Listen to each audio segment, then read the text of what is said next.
Hello all welcome to our channel. ఈ క్లాస్లో వచ్చేసి మనము లాస్ట్ క్లాస్లో 15th లెసన్ చూసాం కదా. ఈరోజు 16th మరియు 17th 18th లెసన్ చూద్దాము 7th క్లాస్కి సంబంధించి. నా వీడియో కనుక కొత్తగా చూసే వాళ్ళు ఉంటే లైక్ చేయండి, షేర్ చేయండి, అలాగే సబ్స్క్రైబ్ కూడా చేయండి. లెసన్లో ఉన్న ప్రతి bit point to point notes prepare చేశానండి, అందరూ చూడండి. నెక్స్ట్ 16th లెసన్లోకి వెళ్ళిపోదాం. ఈ క్లాస్లో వచ్చేసి 16th లెసన్ ఏంటి అంటే రాష్ట్ర శాసనసభ మరియు చట్టాల తయారీ చూద్దాము. ఈ క్లాస్లో ఇంపార్టెంట్ బిట్స్. ప్రతి రాష్ట్రంలో చట్టసభలు ఏర్పాటు చేసుకోవడానికి భారత రాజ్యాంగం వీలు కల్పించింది. అలాగే ప్రతి రాష్ట్రం గవర్నర్ 1 మరియు 2 సభలతో కూడిన చట్టసభలు కలిగి ఉన్నాయి. 2 చట్టసభలను కలిగి ఉన్నాయి. నెక్స్ట్ దేశంలోని రాష్ట్రాలలో చట్టసభలు అంటే ఏకసభ ఆర్ ఉభయ సభలను కలిగి ఉన్నాయి. దిగువ సభను అంటే శాసనసభ, ఎగువ సభను శాసన మండలి అని అంటారు. ఫస్ట్ ఇది శాసనసభ చూద్దాము. రాష్ట్ర శాసనసభ సభ్యులను పంచాయతీ సభ్యులలాగే రాష్ట్ర శాసన సభ్యులను కూడా ప్రజలే ఎన్నుకుంటారు.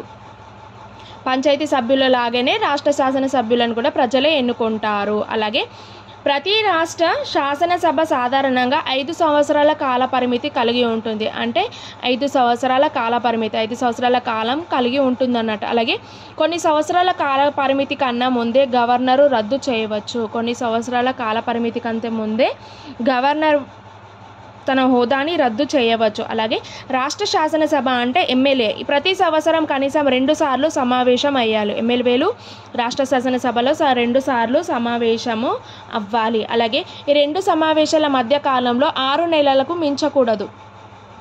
అలాగే రాష్ట్ర శాసనసభ నియోజకవర్గం చూద్దాము. నియోజకవర్గాల సంఖ్య అక్కడి జనాభాల మీద ఆధారపడి ఉంటుంది. అలాగే తెలంగాణ రాష్ట్రంలో మొత్తం ఎన్ని వర్గాలు ఉన్నాయంటే 119 నియోజకవర్గాలు ఉన్నాయి.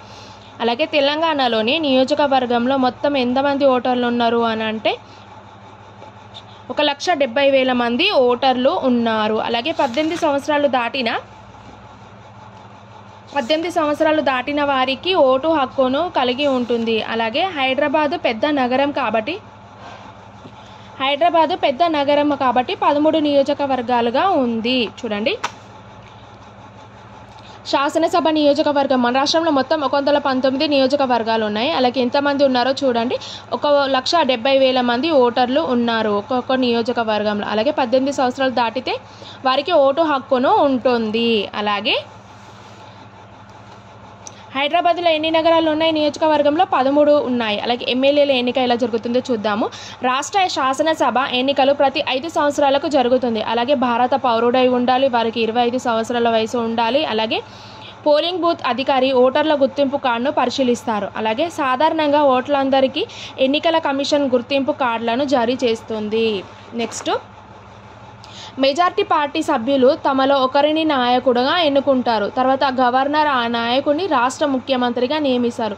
ఫస్ట్ మెజార్టీ పార్టీ మొత్తం ఒక నాయకుడిని ఎన్నుకుంటారు. తర్వాత గవర్నర్ ఏం చేస్తారు? తనకి ముఖ్యమంత్రిని నియమిస్తారు.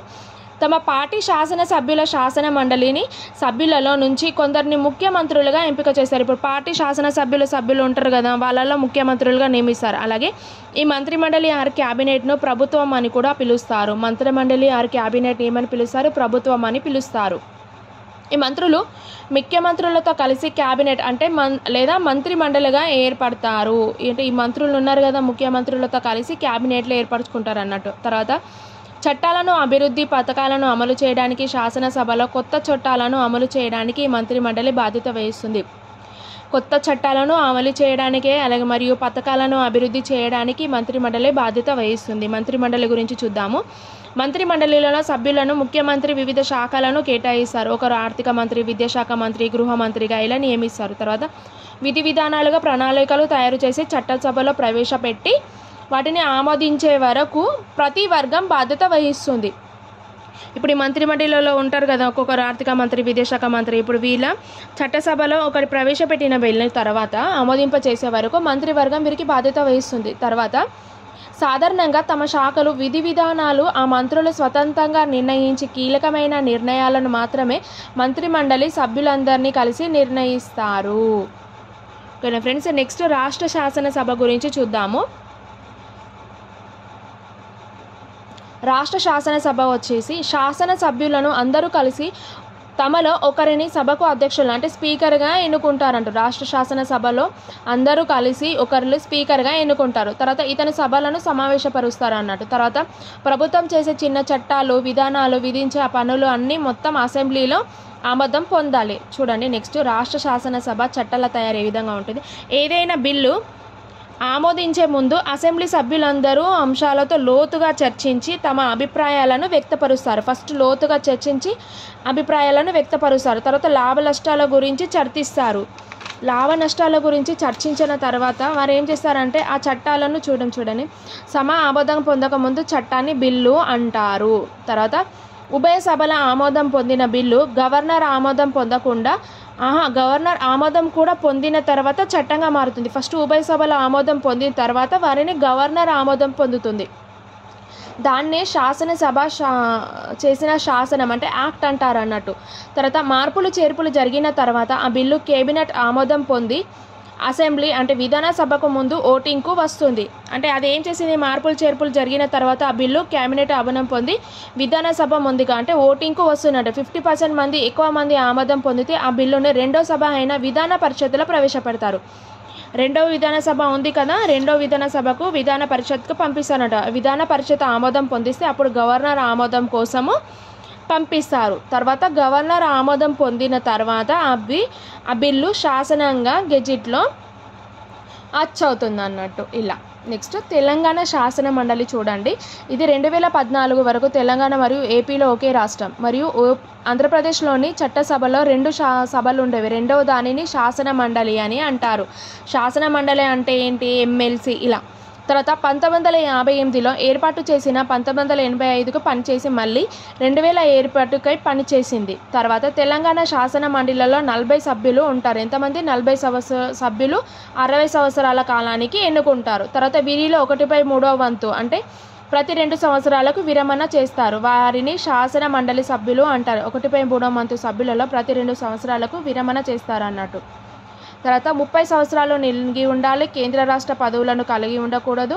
తర్వాత దీంట్లో 1/3 వంతు అయిన 14 మంది శాసనసభ్యులు. తర్వాత 1/3 వంతు అయిన 14 సంస్థలైన పంచాయతీ, మున్సిపాలిటీలు ఎన్నికైన వాళ్ళు ఎన్నుకుంటారు. తర్వాత 1/12 వంతులో 3 పట్టభద్రులు ఉంటారు. నెక్స్ట్ 1/12 వంతులో 3 ఉపాధ్యాయులు ఉంటారు శాసన మండలిలో. నెక్స్ట్ 1/6 వంతులో 6 గవర్నర్ను నామినేట్ చేస్తారు. 6 గవర్నర్ నామినేట్ చేస్తారు. నెక్స్ట్ గవర్నర్ గురించి చూద్దాము. రాష్ట్ర గవర్నర్ రాష్ట్రపతిని నియమిస్తారు. తర్వాత భారత రాజ్యాంగ ప్రకారం రాష్ట్ర ప్రభుత్వం పనిచేసేలా చూడటం గవర్నర్ బాధ్యత. గవర్నర్ బాధ్యత ఏంటి, రాష్ట్ర ప్రభుత్వం పనిచేసేలా చూడడం అనేది గవర్నర్ బాధ్యత. గవర్నర్ ముఖ్యమంత్రిని రాజ్యాంగబద్ధంగా నియమిస్తారు. అలాగే మంత్రిమండలి సభ్యులు మాత్రం ముఖ్యమంత్రి సలహా ప్రకారం నియమిస్తారు. మంత్రిమండలి వాళ్ళు మాత్రం ముఖ్యమంత్రి సలహా ప్రకారం తీస్తారు. ఈ ముఖ్యమంత్రి ఏం చేస్తారు, గవర్నర్ ప్రకారంగా ఇలా. తర్వాత రిజర్వేషన్ల పద్ధతి చూద్దాము. దళితులను, ఆదివాసీ, బలహీన వర్గాల ప్రజలు ఎన్నికల్లో పోటీ చేసి గెలవడం చాలా కష్టం. వీళ్ళు సింగిల్గా ఎన్నుకుంటారంట. మొత్తం నియోజకవర్గం వచ్చేసి 119. షెడ్యూల్డ్ కులాల వారికి 19 సీట్లు, అలాగే షెడ్యూల్డ్ తెగ వారికి 12, అలాగే ఆంగ్లో ఇండియన్ వాళ్ళకి 1 ఉంటుందన్నమాట. నెక్స్ట్ పిల్లల భద్రతను పరీక్షించుటకు 2 చట్టసభలు ఉన్నాయి. అవి ఏంటంటో చూద్దాము. ఒకటి బాలికల లైంగిక వేధింపుల నిరోధక చట్టం వచ్చేసి 2012 ఫోక్సో యాక్ట్ 2012 ప్రకారం బాలలకు సంక్షేమ మరియు భద్రత కల్పిస్తుంది. ఏ చట్టము, 2012 ఫోక్సో యాక్ట్ 2012. నెక్స్ట్ బాల నేరస్తులకు న్యాయ చట్టము 2015లో చట్ట బాల నేరస్తులకు పరిరక్షణ మరియు న్యాయ రక్షణ కల్పిస్తుంది. వీరికి విద్య, వైద్యం, పౌష్టికాహారం, కౌన్సిలింగ్ అందించి సమాజంలో వారికి నిర్మాణాత్మక పాత్ర నిర్వహించినట్లు సహాయపడుతుంది. నెక్స్ట్ 17th లెసన్ చూద్దాము. 17th లెసన్లో అంత ఏమి ఇంపార్టెన్స్ లేవు, కొన్ని ఉన్నాయి చూడండి. 17th వచ్చేసి జిల్లాలోని చట్టాల అమలు ఉంది కదా. గ్రామ తహసీల్దార్, మండల రెవెన్యూ అధికారి అంటే గ్రామ రెవెన్యూ అధికారి గురించి ఉంది చూడండి. గ్రామ స్థాయిలో విలేజ్ రెవెన్యూ అధికారి అయిన, మండల స్థాయిలో తహసీల్దార్ భూ సంబంధిత రికార్డుల వివరాలను బాధ్యత వహిస్తారు. భూ సంబంధిత రికార్డుల వివరాలు ఎక్కడ జరుగుతాయంటే తహసీల్దార్, మండల రెవెన్యూ ఆఫీసులో జరుగుతుంది. ఇక్కడ మీ సేవలు యూజ్ చేసి వారి వివిధ రకాల పత్రాలను జారీ చేయడం జరుగుతుంది. తర్వాత తాజా సమాచారం నమోదు చేసిన రేషన్ కార్డులు జాబితా వారికి బాధ్యత వహిస్తుంది. ఏంటి, మండల గ్రామ రెవెన్యూ అధికారి అన్నట్టు. ఇది ఏపీలోని నీరు భూమి చెట్లు రక్షణ చట్టం 2002 గురించి ఉంది చూడండి. ఏపీ ప్రభుత్వం 2002 సంవత్సరంలో ఆంధ్రప్రదేశ్లోని నీరు భూమి చెట్ల రక్షణ చేసింది. ఈ చట్టం 19 ఏప్రిల్లోని 2002లో అమలులోకి వచ్చింది. ఈ చట్టం అమలుకు రాష్ట్ర ప్రభుత్వం ఒక అథారిటీని ఏర్పాటు చేసింది. ఏంటి అని అంటే water land and trees protection అధికారి అన్నట్టు. వాలిటా అంటే water land and trees protection authority. చూడండి,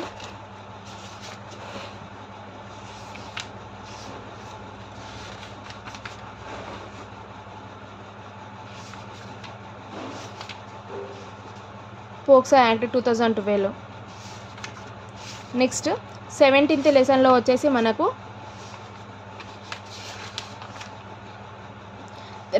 మండల రెవెన్యూ అధికారి గ్రామ రెవెన్యూ అధికారి గురించి చెప్పాను కదా. ఇక భూమి రికార్డులతో గ్రామ రెవెన్యూ అధికారి మీ సేవలో నమోదు చేస్తున్నారు చూడండి. నెక్స్ట్ ఆంధ్రప్రదేశ్లోని నీరు భూమి చెట్టు రక్షణ చట్టం ఎప్పుడు అంటే 2002లో జరిగింది. 2002లో అమలు చేశారన్నమాట. చూడండి, ఇక్కడ చట్టం అమలుకు రాష్ట్ర ప్రభుత్వం ఒక అథారిటీని ఏర్పాటు చేశారు. దీని పేరు water land and trees protection అధికారి, వాల్టా అన్నట్టు.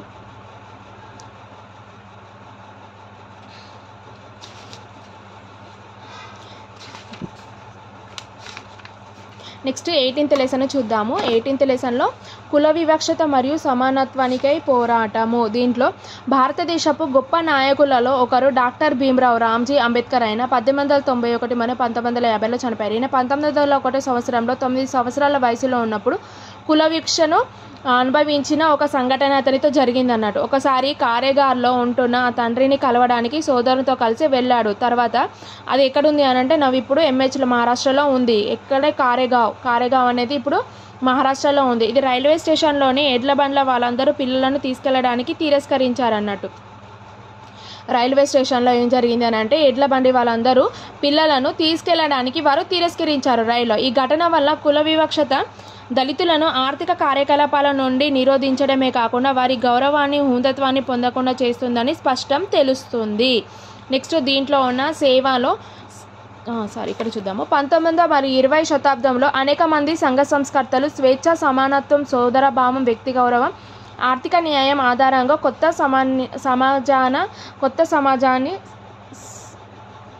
సమాజాన్ని ప్రయత్నం చేశారు. ఎప్పుడు 19 మరియు 20వ శతాబ్దంలో స్వేచ్ఛ, సమానత్వం, సోదరభావం, వ్యక్తి గౌరవం కోసము కొత్త సమాజాన్ని ప్రయత్నం చేశారు. వారు జ్యోతిరావు పూలే మరియు సావిత్రిబాయి, పెరియార్, రామస్వామి, శ్రీనారాయణ గురు, అయ్యర్ గారు వీళ్ళందరూ సహకారం చేశారన్నట్టు. తర్వాత స్వయం ఉపాధి మహిళా సంఘం గురించి ఉంది చూడండి. ఇది సెల్ఫ్ ఎంప్లాయిడ్ ఉమెన్స్ అసోసియేషన్. దీని గురించి టాపిక్ ఉంది చూడండి. ఇది భారతదేశంలో ప్రాచీన పెద్ద సంఘం. ఇది మహాత్మా గాంధీ దీనితో కలిసి పనిచేశారన్నమాట. ఇది చేనేత కార్మికులకు సంఘం వారి సహాయంతో 1971లో స్వయం ఉపాధి మహిళా సంఘం ఏర్పడి 1972లో పూర్తి స్థాయి కార్మిక సంఘంగా రూపొందింది. ఎప్పుడు 1971లో స్వయం ఉపాధి ఏర్పడి 1972లో స్థానిక కార్మిక సంఘంగా రూపొందింది. అప్పటి నుంచి సేవ వివిధ వృత్తులలో పనిచేస్తున్న మహిళలలో నిరంతరం కనిపిస్తుంది. ఇప్పుడు ఈ SEW self employed women's corporation ఉంది కదా, ఇప్పుడు 9 రాష్ట్రాల్లో మరియు 13 లక్షల సభ్యులు ఉన్నారు. 9 రాష్ట్రాలలో ఎంతమంది అంటే 13 లక్షల సభ్యులు ఉన్నారు. చూడండి, డాక్టర్ భీమ్రావ్ రాజ్యాంగ ముసాయిదా కమిటీ అధ్యక్షుడు. మొదటి భారతదేశ న్యాయ శాఖ మంత్రి ఎవరు? Doctor BR Ambedkar.